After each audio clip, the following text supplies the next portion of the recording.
Hello दोस्तों, मैं नितेश कुमार एक से भी रजिस्टर्ड रिसर्च एनालिस्ट हूँ। और हम यहाँ पर बात करने वाले आज एक ऐसे शेयर से रिलेटेड जिसका नाम है Texmaco rail and engineering limited. अगर आप देखेंगे ना, इस शेयर में एक बहुत अच्छी तेजी हमने देखी थी पिछले, जब ये चला था, जब यहाँ पर 2024 का फॉल आया था। उससे पहले यहाँ पर इस शेयर ने एक मल्टी बैगर रिटर्न यहाँ पर देते हुए नजर आया था। और उसके बाद यहाँ पर ये शेयर गिरता हुआ नजर आया। तो मैंने सोचा कि शायद आज इससे रिलेटेड एक वीडियो बनानी चाहिए, है ना, ताकि यहाँ पर बहुत सारे लोग मुझे दिखाई देते हैं, है ना, या जो यहाँ पर फंसे होंगे 189 के लेवल पे। इस अगर हम बात करें, इसने लगभग 300 रुपये का हाई बनाया था, और अभी की बात करें तो ये 78 तक यहाँ पर नीचे आया था। तो इस चीज को थोड़ा सा समझना होगा, ठीक है ना, कि क्यों यहाँ पर हम फंस जाते हैं। ठीक है, क्यों हम यहाँ पर हम किस रीजन की वजह से फंस जाते हैं ऐसे शेयरों में, जहाँ पर और ऐसे शेयर में नहीं, मोस्टली हर एक शेयर में।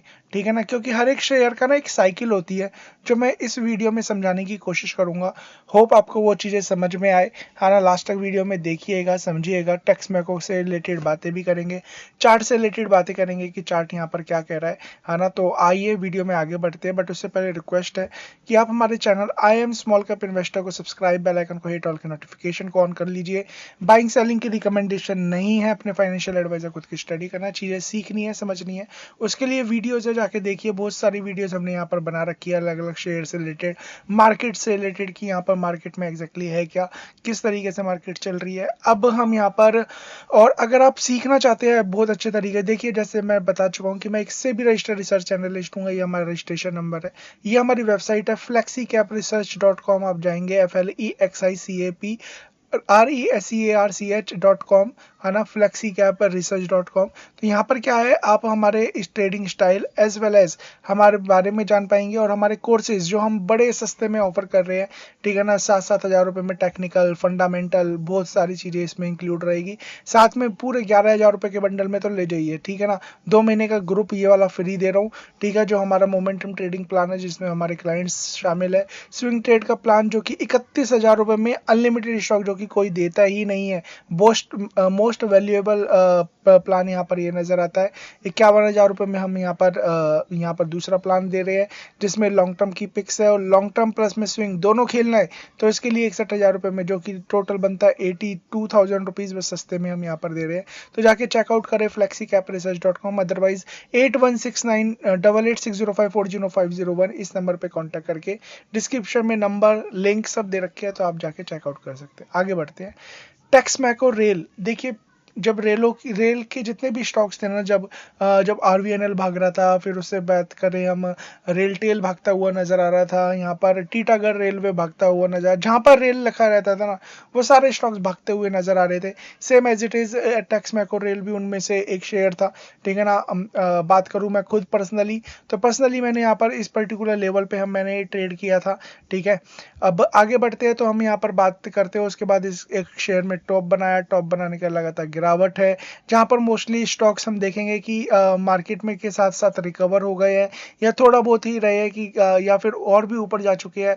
ये शेयर अभी भी, अगर हम यहाँ पर बात करें टॉप से, तो टॉप से ये शेयर मोस्टली अभी भी लगभग 63% के आसपास दिखा रहा है, कि 63% यहाँ पर ये शेयर अभी भी डाउन है। और लो की बात करूं, कि मैं यहाँ पर ये लो कितना का बनाया था, तो लगभग ये शेयर ने 73% का लो बनाया था, और अभी भी हम देखें तो 63% के आसपास ये डाउन है, ठीक है। तो रीजन क्या है, क्या यहाँ पर सब खत्म हो गया है, क्या ये प्राइस है जो कभी नहीं आएंगे, जो लोग ऊपर बैठे हुए हैं, जो ऊपर ट्रैप हुए पड़े हैं इस लेवल पे, इस लेवल पे, इस लेवल पे, क्या वो भाव कभी नहीं आएंगे, या आएंगे तो कब तक आएंगे, और यहाँ पर क्या क्या ये भाव भी निकाल के क्या ऊपर जा पाएगी चीजें, वो सब चीज से रिलेटेड हम यहाँ पर बात करेंगे। सबसे पहले कंपनी के बारे में जान लीजिए। देखिए, जो कंपनी है ना, ये एडवांस ग्रुप का पार्ट है, एडवांटेज ग्रुप का पार्ट है। The company is involve in the business of manufacturing और rolling stocks, hydromechanical equipment, steel casting, construction of rail, EPC, bridge and other steel structure. तो railway से related ही काम है इसका पूरा का पूरा। साथ में आप जाओगे यहाँ पर, तो आपको यहाँ पर समझ में आएगा। ये कंपनी पे जाइए, इनके वर्क से रिलेटेड देख लीजिए, जो जो यहाँ पर आप ये कह रहा है वो सब कुछ आपको दिखाई दे जाएगा, ठीक है ना। इनका मैन्युफैक्चरिंग और उससे रिलेटेड सर्विसिंग से रिलेटेड भी यहाँ पर काम है, जाके देख लीजिए। यहाँ पर ब्रिजेस वगैरह है ना, ये सब चीज़ से रिलेटेड ये कंपनी काम करती है। काफ़ी अच्छी कंपनी है, Texmaco rail and engineering company के नाम से ये जाना जाता है, ठीक है। और यहाँ पर इनके बारे में जानना है, इनकी स्टोरी क्या है, वो सब चीज़ विजन, तो आप जाके एक बार पढ़ लीजिए, आपको आइडिया लग जाएगा। अब आगे बढ़ते हैं तो यहाँ पर देखिए मार्केट कैप 4,432 करोड़ रुपए का मार्केट कैप है। जब मैं 4,432 करोड़ की कंपनी की बात करूं तो इसका मतलब क्या है, स्मॉल कैप। जब स्मॉल कैप की बात करूं तो दो चीज याद रखिएगा। सबसे पहले हमारे चैनल का नाम है एम स्मॉल कैप इन्वेस्टर है। जब मैं स्मॉल कैप की बात करता हूँ ना तो रिस्क इसमें इन्वॉल्व हो जाता है, हमारी एक्सपर्टीज इसमें इन्वॉल्व हो जाती है। और दूसरा जब हम बात करें स्मॉल कैप की, तो याद रखिए जब भागेगा इसी तरीके से भागेगा कि पैसे यहाँ पर मल्टीपल टाइम्स हो गए, और जब गिरेगा तो इसी तरीके से गिरेगा कि जैसे मैंने दिखाया था कि 72% ये शेयर ऊपर से क्रैक हुआ और अभी भी 63% डाउन है। तो इस चीज को आपको समझना होगा, और इसी चीज को समझते हुए सही टाइम पे लेना, सही टाइम पे बेचना, है ना, वो चीजें आपको आनी चाहिए। और यही हम flexicapresearch.com में सिखाते हैं कि कैसे आपको किस रिस्क को किस तरीके से मैनेज करके आपको चलना है, ठीक है। स्टॉक पी की बात करें 22 है, इंडस्ट्री का पी 31 का है, ईवी एपिटा 11 का है। तो देखिए शेयर थोड़ा सा सस्ता नजर आता है, ठीक है, पी वाइज अगर हम यहाँ पर देखते हैं। बट मैं हमेशा कहता हूँ पी के बेस पे कभी काम नहीं करना। लो पी है, शेयर भाग जाएगा ऐसा कुछ नहीं लिखा हुआ, और हाई पी है, शेयर गिर जाएगा ऐसा भी कुछ नहीं लिखा हुआ किसी भी किताब में। पी क्या है, जस्ट पी डिवाइडेड बाय ई। तो पी क्या है, पी मींस प्राइस, ई क्या है, ई मींस जो इसका ईपीएस है। तो ऐसे ऐसे ईपीएस चेंज होगा, और ईपीएस कैसे चेंज होता है, नंबर के थ्रू। जैसे ऐसे कभी नंबर चेंज होते रहेंगे उस तरीके से पी भी चेंज होता रहेगा। तो पी कोई सही गाइडेंस देने वाली चीज नहीं है, बट इग्नोर नहीं करना, याद रखिए इसे इग्नोर भी नहीं करना। तो है ना, अब इसका मतलब क्या है, कभी क्लास में आओगे तो सही से हम यहाँ पर एक्सप्लेन करेंगे। आरओसी की बात करें, आरओई की बात करें, तो यहाँ पर देखिए काफी कम दिखाई देता है। अगर कोई बड़ा इन्वेस्टर होगा तो इसी चीज को देख के इग्नोर मार देते हैं मोस्टली। बात करें थोड़ा सा आगे तो आपको यहाँ पर समझ में आएगा कंपनी के 1.87 की प्राइस टू बुक वैल्यू पे चल रहा है, जो कि काफ़ी यहाँ पर रीजनेबल है। बात करें डेट टू की, तो यहाँ पर कंपनी का 38% का डेट है, रीजनेबल डेट है। यहाँ पर इंट्रेंसिक वैल्यू 109 के आसपास है, वही यहाँ पर चलता हुआ नजर आ रहा है। तो यहाँ पर शेयर ना तो महंगा है ना सस्ता है, और कहीं ना कहीं रीजनेबल वैल्यूएशन पे नजर आता है, ठीक है ना। तो इस चीज़ को यहाँ पर ध्यान दीजिए। पहले आगे बढ़ते हैं, ठीक है। पीयर्स की बात करें तो बहुत सारी कंपनीज यहाँ पर पीयर्स में मिल जाएगी। थोड़ा सा आगे बढ़ते हैं तो कंपनी के नंबर आते हैं। जैसे जैसे नंबर आते हैं आपको समझ में आएगा कि कंपनी यहाँ पर किसी टाइम पे काफ़ी अच्छा कर रही थी, है ना, जहाँ 1100 1200 1300 करोड़ की सेल्स करती हुई नजर आ रही थी, है ना। और साथ में कंपनी का जो प्रॉफिट था, मार्जिन था, वो जहाँ पर 3% 7% था, 10% तक मार्जिन आ रहा था, वहाँ पर प्रॉफिट बढ़ रहा था, ईपीएस बढ़ रहा था। और जब ईपीएस और ये सब चीज़ बढ़ रही थी तभी ये शेयर भी झूमता हुआ नजर आ रहा था, ठीक है ना। अलग ही मस्त यहाँ पर चाल थी इस पर्टिकुलर शेयर की। बट जैसे जैसे एक टाइम आया और टाइम के बाद चीज़ें गिरनी शुरू हुई, मार्केट में गिरावट आनी शुरू हुई, तो वो चीज़ भी यहाँ पर बिगड़ती हुई नजर आई, कि जो सेल्स है वो ड्रॉप होती हुई नजर आई। साथ में इनके मार्जिन कॉन्ट्रैक्ट थोड़े बहुत होते हुए नजर आए, कंपनी का एक्सपेंसेस बढ़ते हुए नजर आए, और प्रॉफिट यहाँ पर डिक्लाइन होता हुआ नजर आया। तो वो सब चीज़ों की वजह से क्या होता है कि यहाँ पर चीज़ें गिरती हुई नजर आती है, और वही चीज़ यहाँ पर होती हुई नजर आई, चीज़ें गिरती हुई नजर आई। तो आपको वो चीज़ समझनी होगी कि कैसे। देखिए रिजल्ट के बेस पे कभी काम नहीं करना चाहिए, मैं खुद मानता हूँ, ठीक है ना। रिजल्ट अच्छे आएंगे, चीज़ें भाग जाएगी ऐसा कहीं नहीं लिखा हुआ, और रिजल्ट बेकार आएगा चीज़ें गिर जाएगी ऐसा भी कहीं नहीं लिखा हुआ, ठीक है। बट इग्नोर नहीं करना है बहुत सारी चीज़ों को, है ना। हमें बहुत सारी चीज़ें देखनी होती है अगर आप मार्केट में उतर रहे हो काम करने के लिए, ठीक है ना। सबसे बड़ा सहारा केवल आपका ये चार्ट पैटर्न है। ये चार्ट पैटर्न आपको बताते हुए नजर आएगा कि यहाँ पर आपको बिहेव किस तरीके से करना है। आपको नेगेटिव बिहेव करना है, आपको पॉजिटिव बिहेव करना है, आपको बुलिश होना चाहिए, आपको बियरिश होना चाहिए, किसी भी शेयर से रिलेटेड, किसी भी चीज़ से रिलेटेड। तो यहाँ पर आपका चार्ट हमेशा साथी की तरह ही यहाँ पर काम करता हुआ नजर आएगा। तो फंडामेंटल पे बिलीव करो for a long term periods of time. But हम बात करें जब यहाँ पर हर चीज़ों की, तो यहाँ पर चार्ट आपकी हेल्प करता हुआ नजर आएगा, ठीक है ना। तो वो चीज़ों को थोड़ा सा समझना शुरू करिए, जब तक समझोगे नहीं तब तक काम नहीं चलेगा। जब तक मैंने भी नहीं समझा, मैं भी यहाँ पर यहाँ पर बात करूँ तो कोई किसी काम का नहीं था, बट जैसे ही समझना शुरू किया चीज़ों को, मार्केट किस तरीके से चलती है वो समझना शुरू किया, ठीक है ना, तो यहाँ पर पीछे मुड़ के कभी नहीं देखा, तो उस चीज़ को यहाँ पर मैं समझाने की कोशिश कर रहा हूँ। सेल्स की बात करें तो सेल्स यहाँ पर अच्छी खासी आ रही है। नेट प्रॉफिट की बात करें तो यहाँ पर देखिए अच्छी खासा नेट प्रॉफिट भी है, कंपनी अच्छा खासा काम कर रही है। रिजर्व्स की बात करें, कंपनी का अच्छे खासे रिजर्व है, बस साथ साथ बोरोइंग भी है। 165 करोड़ रुपए वर्किंग प्रोग्रेस में लगे हुए, अच्छी बात है। 373 करोड़ का यहाँ पर इन्वेस्टमेंट। कैश की बात करें 232 करोड़ का कैश, पॉजिटिव कैश फ्लोज, ठीक है ना, सब कुछ अच्छा यहाँ पर नजर आता है। प्रमोटर्स की होल्डिंग 48.34, तो प्रमोटर्स ने भी 10% के आसपास निकाल दिया है, मोर देन 10% एक साल के अंदर अंदर, वो भी चीज देखो। एफआईज की बात करें, एफआईज लगातार यहाँ पर खरीद रहे हैं, 7% हो गए हैं, है ना। डीआईज की बात करें, डीआईज यहाँ पर बात करें तो रीजनेबल है, ठीक है ना, ना ज्यादा कहूंगा ना कम, है ना। पब्लिक के पास शेयर बढ़ते हुए नजर आ रहे हैं, और जब भी पब्लिक के पास शेयर बढ़ते हैं ना तो यहाँ पर ऐसा ही होता है, चीजें गिरती डिक्लाइन फेजेस में आती हुई नजर आती है। मोस्टली टाइम पे 95% तो मैं कहूँगा इस तरीके से ही चलती है। थोड़ा सा आगे बढ़ेंगे तो यहाँ पर बाइंग सेलिंग कौन कर रहा है, कैसे कर रहा है, वो आपको यहाँ पर समझ में आ जाएगा।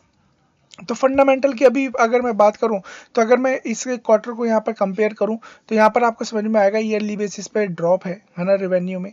साथ में मार्जिन यहाँ पर जरूर बढ़े हैं, ठीक है। कंपनी ने यहाँ पर थोड़ा सा एक्सपेंसेस में यहाँ पर कटौती करती हुई नजर आई है, एक्सपेंसेस कम होते हुए नजर आए हैं, इस वजह से कंपनी का जो प्रॉफिट है ना वो बढ़ गया है, ये अच्छी बात यहाँ पर है। बट हमें थोड़ा सा रिवेन्यू लगातार अब बढ़ना चाहिए। और क्या ये बढ़ेगा? हाँ, कंपनी यहाँ पर अच्छे खासे, यहाँ पर आप देखोगे तो थोड़ा सा अगर आप फॉलो करते होगे, जो चार्ट पे चलेंगे तब बताऊंगा कि अलग अलग तरीके के यहाँ पर ऑर्डर, 28 करोड़ रुपए का ये ऑर्डर मिल गया, है ना। तो ये ऑर्डर मिलते हुए नजर आ रहे हैं, ये एक अच्छी बात है इस कंपनी के लिए, तो आपको इग्नोर नहीं करना है ना। चीज़ों को यहाँ पर थोड़ा सा समझने की कोशिश करिएगा कि रेलवे का भी विस्तार होना बाकी है, रेलवे की बहुत ज़्यादा प्रॉब्लम है यहाँ पर इंडिया में, वो भी आप यहाँ पर देख सकते हैं, ठीक है ना। तो कहीं ना कहीं जब होगा तो इस पर्टिकुलर कंपनी को यहाँ पर फायदा होता हुआ नजर आएगा। थोड़ा सा आगे बढ़ेंगे, आके हम चार्ट की तरफ चलेंगे क्योंकि लंबी वीडियो हो जाएगी अदरवाइज। तो देखिए, अगर मैं यहाँ पर, मैंने एक ट्रेंड लाइन ड्रॉ करी है, उसके ऊपर ये शेयर चल रहा है। बट याद रखिए, जब कोई भी स्टॉक्स डाउन ट्रेंड में होता है ना, तो वो क्या होता है, वो ये जो लाइन है ना 200 डीएमए की, उसके नीचे होता है। और जब तक ये इसके नीचे चल रहा है ना, तब तक वीकनेस मानी जाती है कि यहाँ पर चार्ट में क्या है, वीकनेस है। तो यहाँ पर पॉजिटिविटी के बारे में कैसे सोचे, तो देखिए यहाँ पर कुछ दिन पहले कुछ खरीदा गया है ना, अच्छे खासे वॉल्यूम्स आते हुए नजर आए, ये पॉजिटिव फिगर है। बट इसका मतलब ये नहीं है कि तुरंत ही यहाँ पर ऊपर की तरफ भागता हुआ नजर आ जाएगा। हो सकता है कि यहाँ से थोड़ा सा और नीचे आए, ठीक है, और कंसोलिडेशन करता हुआ नजर आए यहाँ पर, या फिर लंबा कंसोलिडेशन हो सकता है। बस एक बार ये शेयर एक रेंज से बाहर निकलेगा ना, क्योंकि एक रेंज में फंसा हुआ है। स्टेज देखिए, यहाँ पर मैं एक चीज दिखाना चाहता हूँ, थोड़ा समझिए, ठीक है। यहाँ पर आप हमारी साइट पे जाएंगे flexicapresearch.com, यहाँ पर आप समझिए, देखिए स्टेज 1 इसे कहते हैं, स्टेज 2 इसे कहते हैं, स्टेज 3 ये होती है, स्टेज 4 ये होती है। तो यहाँ पर देखिए, ये तेजी करने के बाद ना एक गिरावट में है, तो यहाँ पर देखिए इस चार्ट को, ये तेजी करने के बाद एक गिरावट में है, तो मतलब क्या है, स्टेज 4 में चल रहा है। और जब चीजें स्टेज 4 में चलती है ना, स्टेज 4 के बाद आता है स्टेज 1 दोबारा, बैक टू रिपीट। तो इसमें जब स्टेज 1 होती है ना, तो बहुत महीनों से लेके सालों का टाइम यहाँ पर बिता सकता है। तो अभी क्या है, अगर कोई नया इन्वेस्टर है, तो मैं तो ये जो, अगर मैं खुद अगर होता, मान के चलिए मैं खुद ही हूँ, न्यू इन्वेस्टर हूँ और मुझे समझ नहीं है, ठीक है, अगर और मेरा स्विंग ट्रेड का प्लान है, तो मैं ऐसे स्विंग ट्रेड ऐसे शेयरों में नहीं करता, मैं ऐसे शेयरों में करता जहां पर मोमेंटम दिखाई देता, ठीक है। और अगर मैं बात करूं लॉन्ग टर्म की, तो लॉन्ग टर्म के लिए मैं थोड़ा सा वेट करता, एक रेंज से बाहर निकलने देता, जब रेंज से बाहर चार्ट कहता कि हाँ मुझे खरीदो, तब मैं यहाँ पर खरीदने के बारे में सोचता, ठीक है ना। अब देखिए, मैं सेबी रजिस्टर्ड एक रिसर्च एनालिस्ट हूँ, तो मेरी कहीं ना कहीं जाके ना एक कंप्लायंसेस के अंदर आ जाता हूँ, ठीक है। सेबी मुझे वहाँ से अलाउ नहीं करता कि मैं आपको कुछ लेवल्स दूं कि यहाँ पर हाँ, अपने क्लाइंट्स को मैं लेवल्स दे सकता हूँ, क्यों, क्योंकि उनके साथ मेरा एक तरीके से कॉन्ट्रैक्ट होता है, हम उनसे साइन करवाते हैं, है ना, बताते हैं कि सब कुछ भैया मार्केट रिस्क के साथ में है ना। तो वही चीज़ें अगर आपके साथ मेरा वो है नहीं, अगर मैं आपके साथ वो कॉन्ट्रैक्ट कर लूँगा, फिर मैं आपको खुल के बता पाऊंगा कि हाँ यहाँ पर ये हो पाएगा, यहाँ पर ये हो पाएगा, इस लेवल पे हमारी बाइंग बनेगी, इस लेवल पे सेलिंग बनेगी। बट मैं आपको सिंपल कहना चाहता हूँ कि यहाँ पर एक रेंज गिरा हुआ है, गिरने के बाद एक कंसोलिडेशन है, जैसे ही उस कंसोलिडेशन से निकलेगा ना, तब यहाँ पर बाइंग आती हुई नजर आएगी। फिलहाल की डेट में जो यहाँ पर फंसे हुए हैं, उनसे तो बस मैं ये कहूँगा कि देखिए, इसका जो मैं वीकली चार्ट निकालता हूँ, ठीक है। तो यहाँ पर कुछ कहानी ये कहता हुआ नजर आता है कि तेजी यहाँ पर भी हुई थी एक बार, तेजी होने के बाद इस शेयर में गिरावट हुई, और गिरावट के बाद जब ये निकला तो अच्छा पैसा बना था, ठीक है। तो उसमें कितना टाइम लग गया, तो उसमें अगर कोई यहाँ पर फंसा था, ठीक है, और इसी लेवल पे आने में उसे लगभग लगभग 9 साल का टाइम लग गया था, लगभग 8 से 9 साल का टाइम लगा था। सेम एज इट इज अगर मैं यहाँ पर बात करूँ, ये 2024 का है, अगर मैं 8 साल मान के चलता हूँ तो 8 साल का मतलब क्या है, 2032 में जाके शायद ये लेवल है, ठीक है ना। बट ऐसा नहीं है कि 2032 में ही लेवल आएगा, पहले भी आ सकता है, और ऐसा भी हो सकता है कि लेवल आए ही ना, ठीक है ना। अगर कंपनी ने यहाँ पर अच्छा परफॉर्मेंस कभी नहीं किया, यहाँ पर अभी तो अच्छा कर रही है बट आने वाले टाइम में बेकार कर दिया, तो यहाँ पर क्या होगा कि वो पर लेवल्स भी कभी नहीं आते हुए नजर आएंगे। बट कंपनी ने यहाँ पर अच्छा परफॉर्मेंस अगले क्वार्टर से ही कर दिया, और बैक टू बैक 2-3 साल तक बेहतरीन परफॉर्मेंस कर रही है, ठीक है। तो यहाँ पर ये 2-3 साल के अंदर अंदर ये लेवल्स भी आ जाएंगे, शायद ऊपर भी जाता हुआ नजर आए। तो क्या है, जो फंसा हुआ है, ठीक है ना, उसे सीखने की जरूरत है। मैं तो सबसे पहले कहता हूँ कि सीखिए, समझिए मार्केट की चाल को, है ना, क्योंकि हर एक शेयर एक साइकिल में बंधा होता है, उस साइकिल से निकलेगा तो यहाँ पर पैसा बनेगा। अगर आप हमेशा इसी तरीके से इस जंजाल में फंसते रहेंगे, मार्केट आपको पैसा बना नहीं देगा, चाहे आप लॉन्ग टर्म के इन्वेस्टर कितने भी बन जाइए, शॉर्ट टर्म के, क्योंकि लॉन्ग टर्म के इन्वेस्टर भी तभी आपको काम करेगा जब आप यहाँ पर बाई करेंगे, ना कि यहाँ पर, ठीक है ना। अगर आप यहाँ पर बाई करेंगे तो आप जब 10 साल बाद लेवल्स आएगा, आप निकलने के बारे में सोचेंगे, ना कि यहाँ पर भागने के बारे में सोचेंगे। तो चीज़ों को थोड़ा समझने की कोशिश करिए, है ना। हम flexicapresearch.com पे आपकी सीखने में मदद करते हैं, आपको समझाने में मदद करते हैं, बच्चों की तरह पढ़ाते हैं ताकि यहाँ पर समझ में आए, है ना। और बात करें हमारे प्लान्स, अगर आप समझना नहीं चाहते, आप सीधे काम करना चाहते हैं, तो हमारे प्लान्स भी इसी तरीके से है कि हम प्रॉपर रिस्क मैनेजमेंट को फॉलो करके, रिस्क रिवॉर्ड रेशो के हिसाब से एंट्री लेके, जहाँ पर हमारी रिस्क बड़ी कम होती है, ठीक है ना, इस तरीके से हम यहाँ पर स्टॉक्स को चूज करते हैं। तो मंथली, क्वार्टरली, ईयरली बेसिस पे हम यहाँ पर काम करते हैं, है ना। ये हमारे मोमेंटम ट्रेडिंग प्लान है जो 1100 रुपये से शुरुआत है, 31,000 रुपये में अनलिमिटेड स्विंग ट्रेड, ये सबसे बेस्ट प्लान मुझे लगता है ना। जाके आप देखिए, और दूसरे प्लान पे जाना चाहते हैं, दूसरे प्लान पे गो थ्रू करिए, समझिए, जब समझेंगे तो यहाँ पर अपने आप चीज़ें समझ में आएगी। चैनल को सब्सक्राइब कर लीजिए, वीडियो अच्छी लगे, मेरी बातें समझ में आई हो, ठीक है, तो आप, मैं कहूँगा कि आप थम्स अप दीजिए, लाइक करिए, दूसरों के साथ शेयर करिए ताकि उन्हें भी यहाँ पर चीज़ें समझ में आए। Thank you so much, God bless.